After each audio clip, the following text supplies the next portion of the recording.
apie maistą ir vandenį. Kūrėjas žmogui suteikė didžiulę jėgą. Žmogaus organizmas yra labai išmintinga sistema, gebanti susireguliuoti ir atsinaujinti.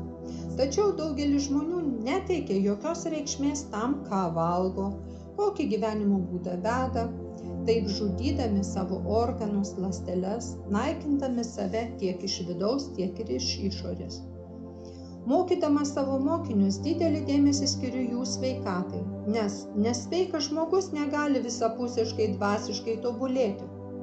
Grubus, nekokybiškas maistas, nepakankamas švaraus vandens gėrimo režimas – tai komponentai, kurie neigiamai veikia žmogaus organizmą. Vanduo – tai ir yra pati gyvybė. Daugelis žmonių žino, bet nesureikšmina to, kad žmogų sudaro 70% vandens, o smegenis net 80% vandens. Viskas, kas mus supa, yra gyva ir savo sudėtyje turi vandens. Vanduo tam tikrų lygių reaguoja į žmogaus sąmonę ir dvasinę energiją. Mūsų sąmonė, mūsų vidinė būsena veikia vandenį. Kadangi žmogaus sandoroje yra vandens, vadinasi, jame esantis vanduo turi informacijos. Mokslininkai mini, kad vandens struktūroje yra klasterių, tai vienetai sudaryti iš kelių vieno tipo elementų, kurie veikia kaip vieninga sistema, turinti tam tikrų savybių, kuriuose įrašyta informacija, keičianti vandens sudėtį. Tai leidžia manyti, kad mes patys keičiame vandens struktūrą ir jo sudėtį, tai kas yra mūsų sudėtyje.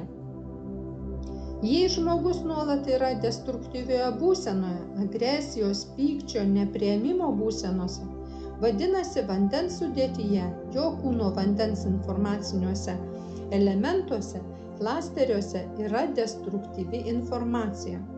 Vadinasi, ląstelės priima šiuos signalus ir žmogaus organizme sukuria destruktyvius procesus.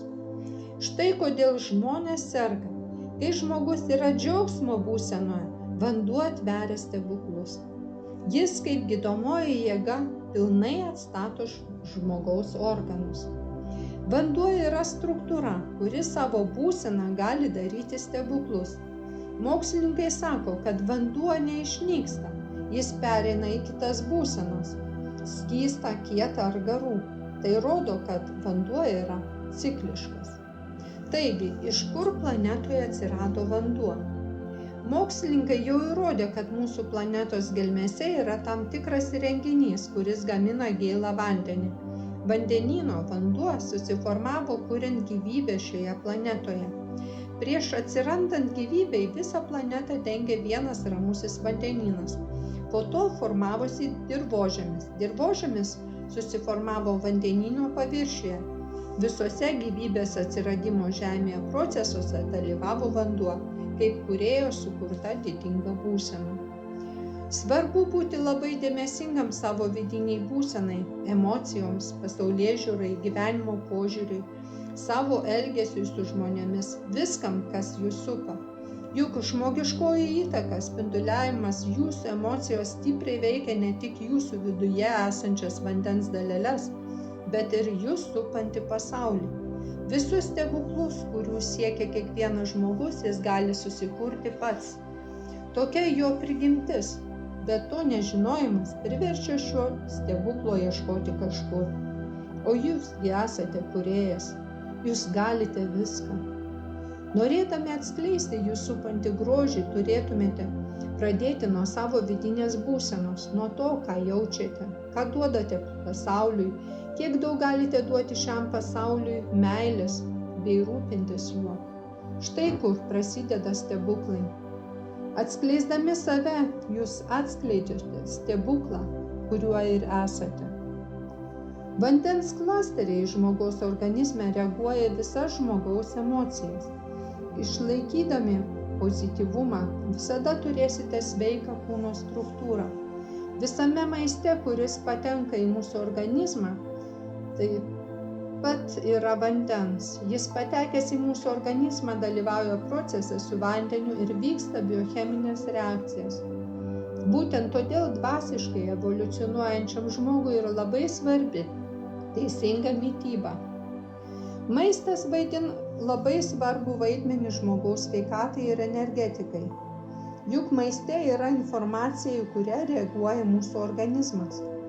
Bet koks toksinas, nuodas turi savo sudėtyje energiją ir informaciją. Jei netinkamos mitybos dėka žmogaus vidaus organai yra užkimšti toksinais, nuodais, tai tokiame organizme nebus švarios dvasinės energijos. Žmogaus fizinis kūnas randasi jo subtiliųjų kūnų viduje, kurių yra 6.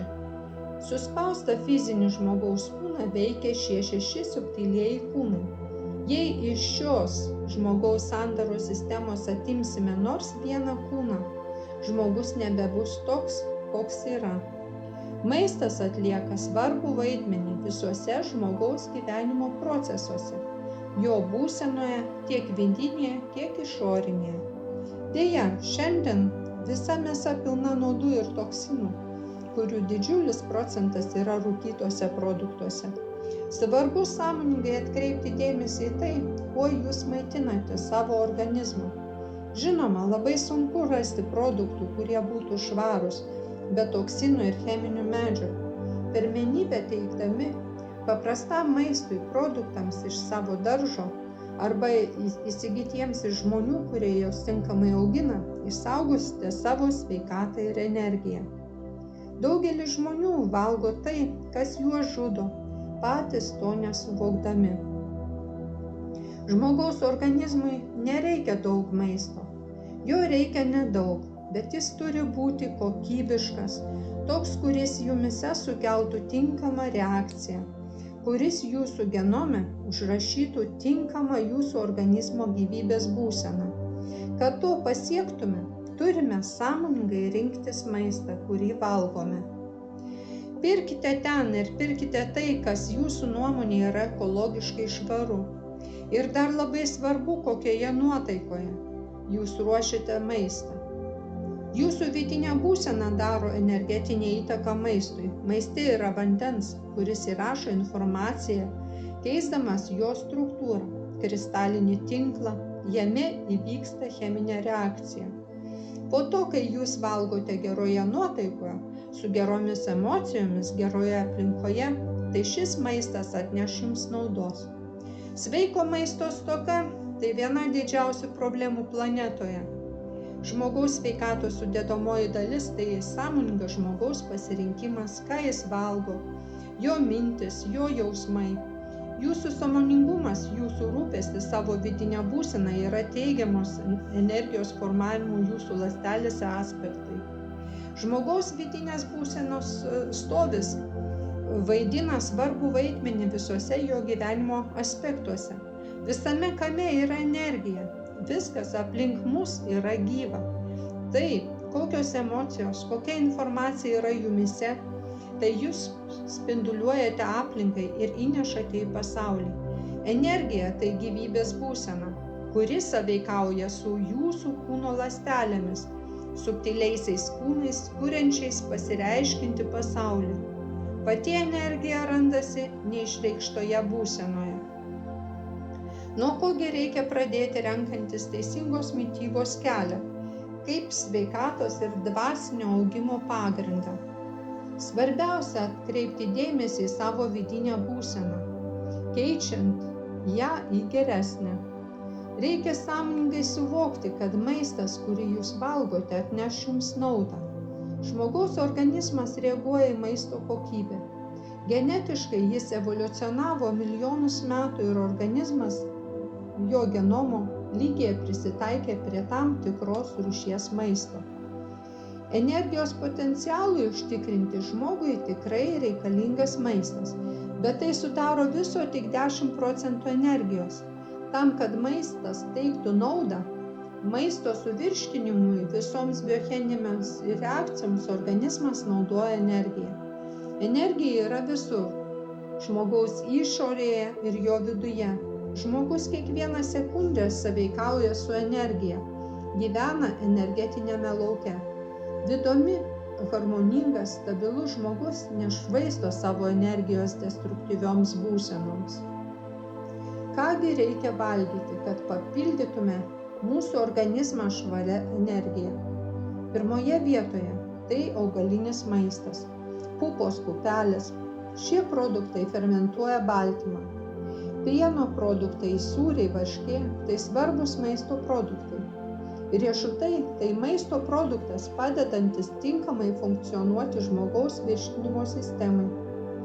Labai gaila, kad milijonai žmonių visiškai negalvoja apie tai, kiek savo kenkiam maitindamiesi netinkamais maisto produktais, gerdami alkoholį, rūkydami cigaretes.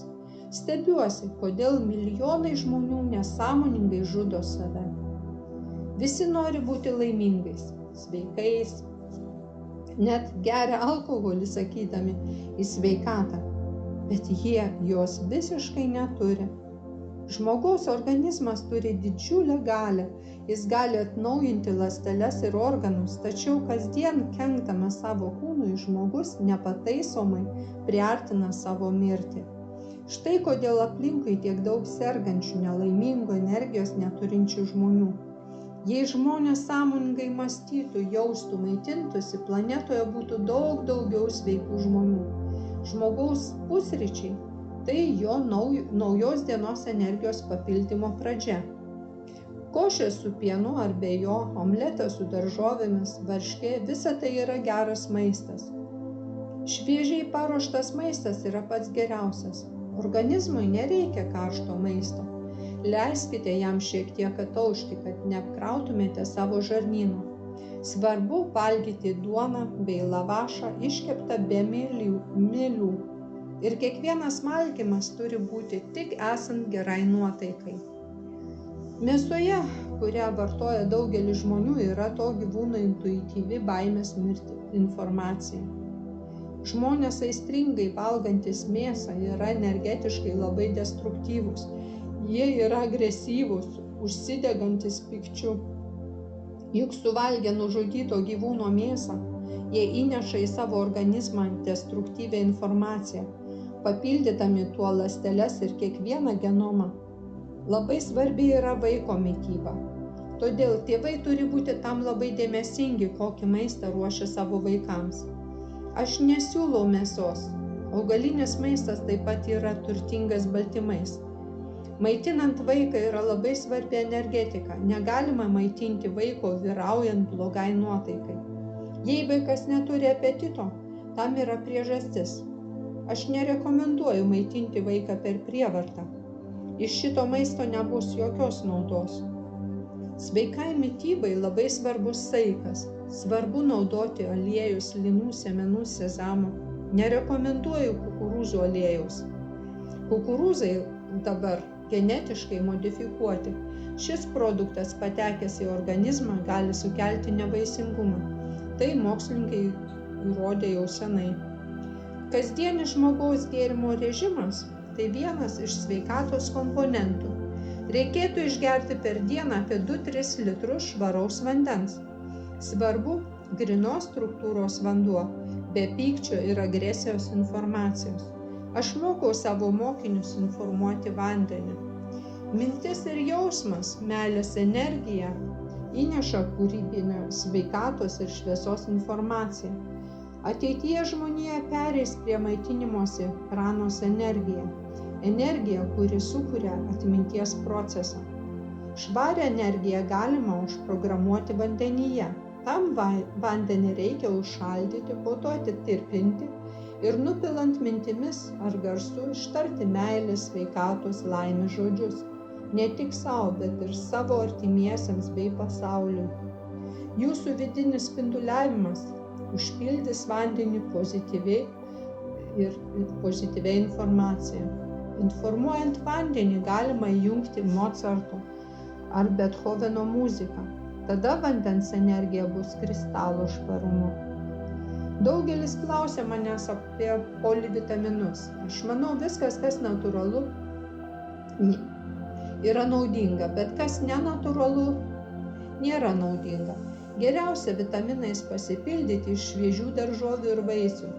Žmogaus organizme geriausiai fermentuojasi vietiniai vaisiai ir daržovės, o iš vežtų yra mažiau pasisavinimos naudingos medžiagos, tačiau ir egzotinių vaisių nauda yra neabejotina. Į mitybos planą turi būti įtrauktos žolelių arbatos, kaip medetkos, jonažolė, liepžiedžiai, ramunėlės, mėta, ugniažolė, raudonėlis. Tai nuostabi alternatyva juodai, žaliai ir chemiškai apdorotoms arbatoms. Teisingai maitindamiesi jūs sąmoningai investuojate į savo kūno sveikatą, švarią energiją ir pozityvią būseną, o tai reiškia, kad stiprindami save iš vidaus turėsite palankią realybę aplink save.